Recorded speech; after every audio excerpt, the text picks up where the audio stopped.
You ever go to LinkedIn or go to a conference and see somebody else who's just nailing it with their content marketing? And I'm always curious, how are they doing it? What does it look like behind the scenes? So in this podcast, that's what we're going to explore. I'm going to ask dumb questions of smart people to figure out how content marketing is working these days and how you and I can take away actionable steps for our businesses. Welcome to the podcast. Ben Wise, I am the founder of Storied. It's easy to write off social media and be like, okay, yeah, it doesn't work. Adapt it to who you are. Hey, Jaclyn, welcome to the show. Thanks for having me. Happy to be here. So tell us a little bit about what you've done in the world of marketing. Why should we hear about what's going to happen here next with what we're talking about? Well, I've done a lot in the world of marketing. I spent my career in marketing. I'm one of the few people that went to school for marketing and stuck it out.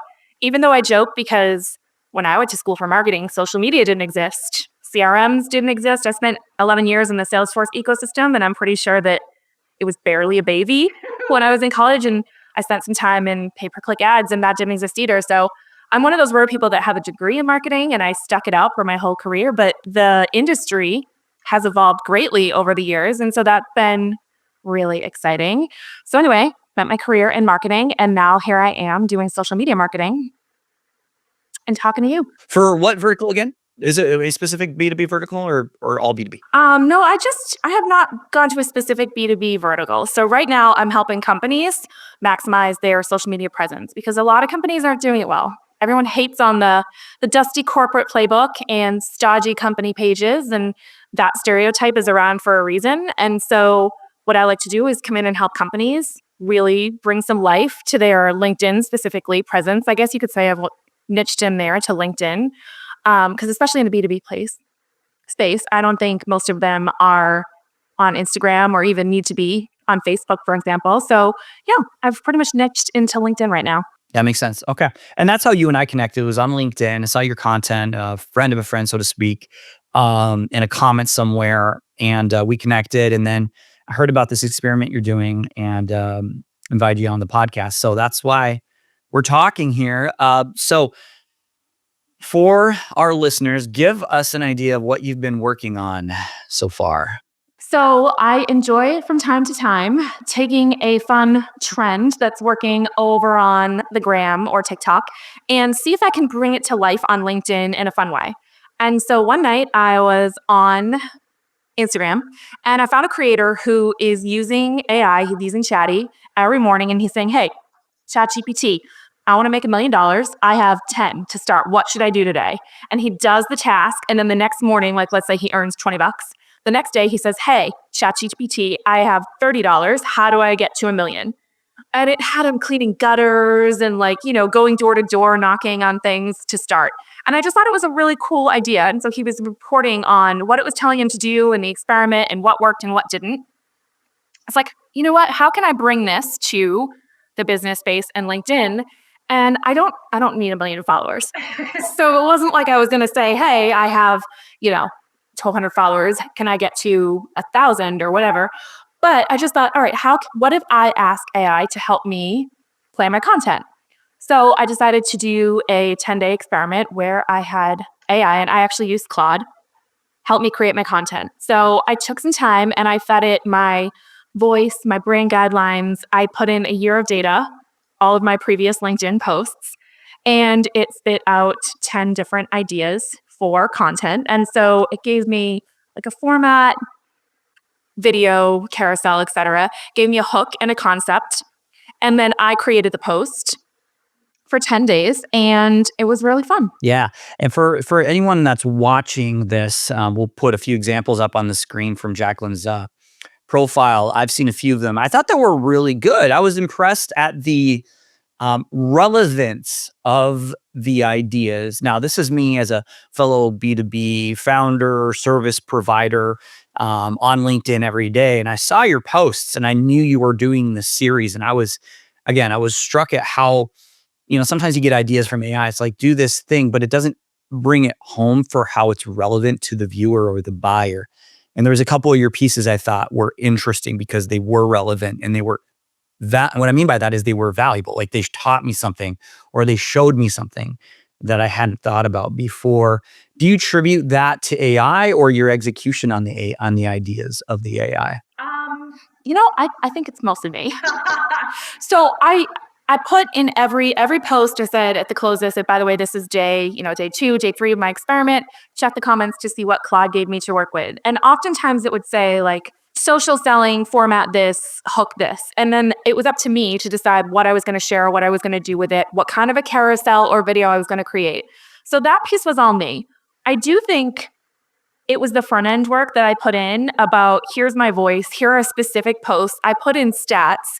And what's funny is the week before I decided to do this, I had actually done my own analysis of which content was performing best. And the results were similar, right? It spat out, do this, do this, do this. And it was similarly aligned to what I had done. So that was great, right? It shows that the AI can analyze data and all that stuff. But in terms of ideas, I think you do need that human touch for the relevance. Like I'm on discovery calls, I work with teams.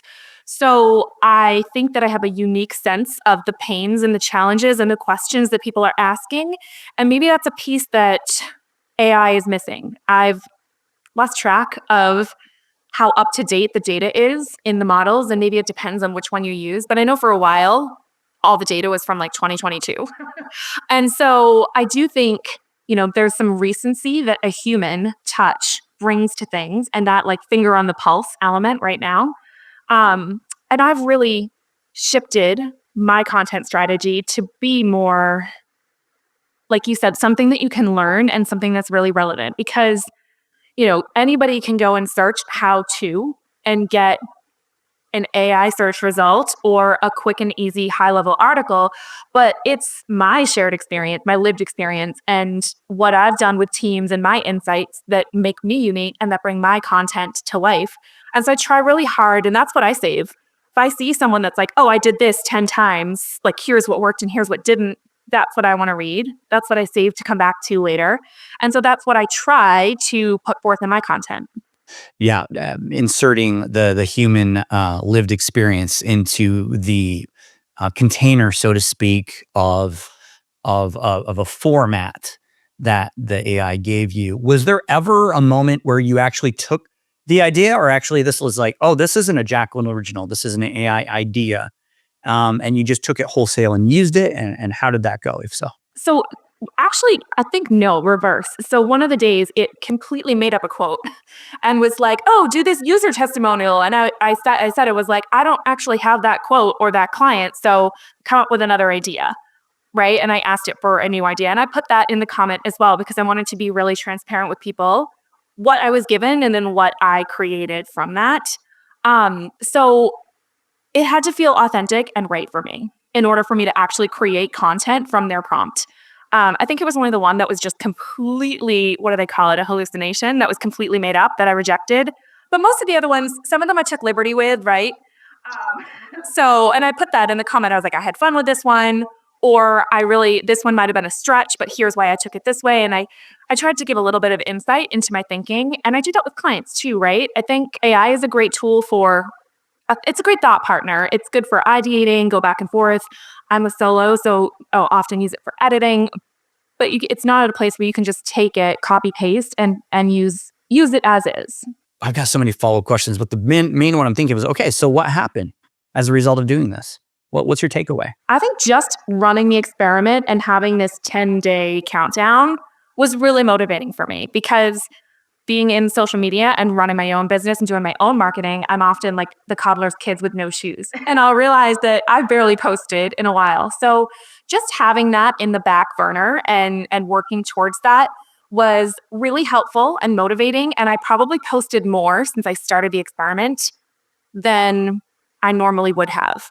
So I started it in late December. And originally I was going to say, I'm going to let AI tell me what to post for the rest of the year.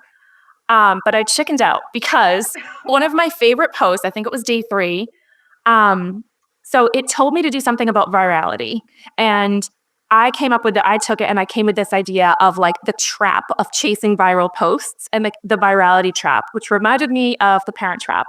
So I made a funny graphic of me pretending to be like Lindsay Lohan. I thought that was the most clever thing I'd seen on LinkedIn that week. Well, I thank you for that. But it was, man, Justin, it was like December 21st and LinkedIn was a ghost town. And I was so excited about that post. Like I had fun with it.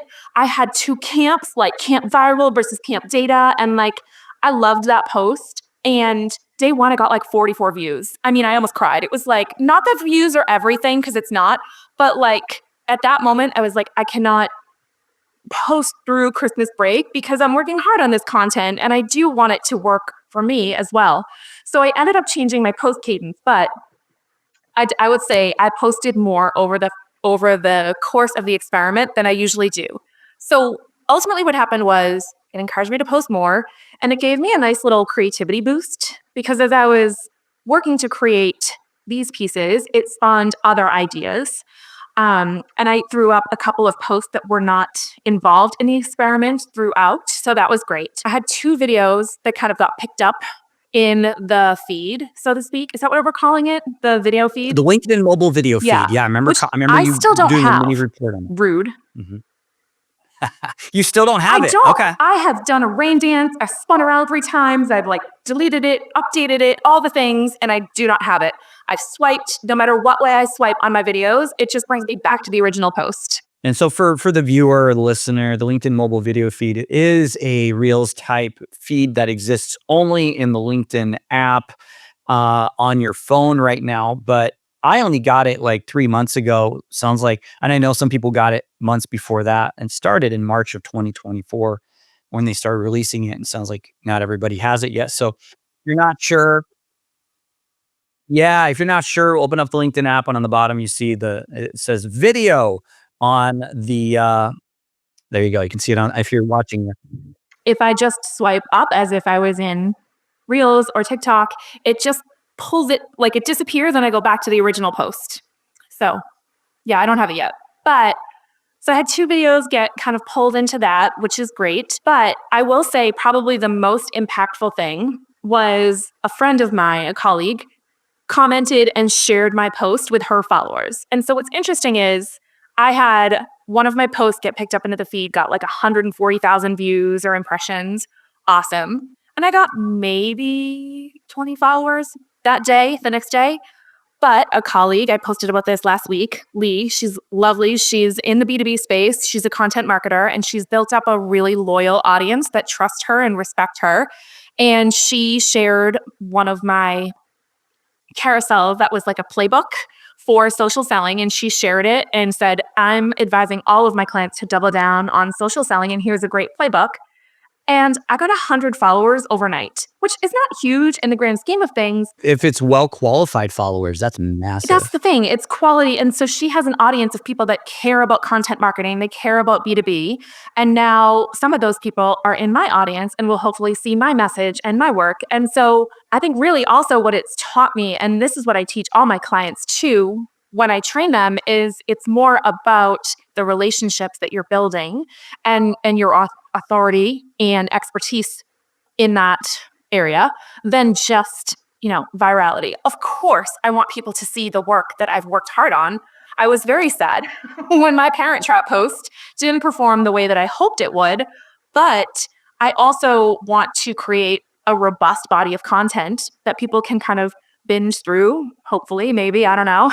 But, I try and look at the overall results and body of work and my point of view rather than just one specific piece in a vacuum. So wrap it up for me. We've got a couple more minutes here. What would you, knowing what you've done with this test, is it a one and done? Would you do it again? With the results you got from this kind of test, if you will, what would you advise our listeners on? I would do it again, but I think it's important to, again, take the time to, I don't know about training it. Like, I'm not exactly a prompt expert, but give it contextual information about your voice, your goals, your offerings. And to the extent that you can, feed it in actual data. So I gave it real posts. I will say it didn't give me necessarily net new ideas. Like, I'd had a couple running series of That's Not Social Selling and bringing social trends to LinkedIn, and it suggested both of those. And so those were my ideas and my content. It just told me to do another one, and then it gave me a hook. So feeding in what you can is great. It'll tell you what's been working well and what you should do more of. But in terms of thinking net new, you still need to look other places for that and try and find inspiration and creativity. So I would do it again, but I think it's important to take that time. You'll get the better output if you like junk in, junk out, right? Well, it sounds like to me, if you do your thinking, if you are, pushing yourself, if you're reading good content, if you're hobnobbing it with awesome people, that's not changing anything, is what I'm hearing you say. Like that, ultimately, that's still going to be needed. That's what makes us professionals. And Yeah, I mean, I don't think my playbook would have been taken by Lee and shared if it wasn't good content, right? The fact that I work with teams and I have a framework and I have a model that's tactical and that you can take and run with, I don't think that she would have shared it otherwise. And so you still need that on the front end. yeah, ironic that the one thing that your biggest takeaway was a person you look up to and respect in your space sharing your content was the biggest win. It sounds like not any of the AI stuff at all. Yeah, I mean, it was certainly fun. It did inject some creativity and spark. Like we all get in a content rut sometimes. If you're in a content rut, I absolutely recommend it. See what shakes out. Even if you only like 3 of the posts, that's 3 more than you had the day before. Well, Jaclyn, thanks for being here. Where can we learn more about you and potentially see more of your experiments on LinkedIn? LinkedIn, actually, is probably the best place. I'm LinkedIn, Jaclyn Sargent. Okay, sounds good. Well, thanks again for being here.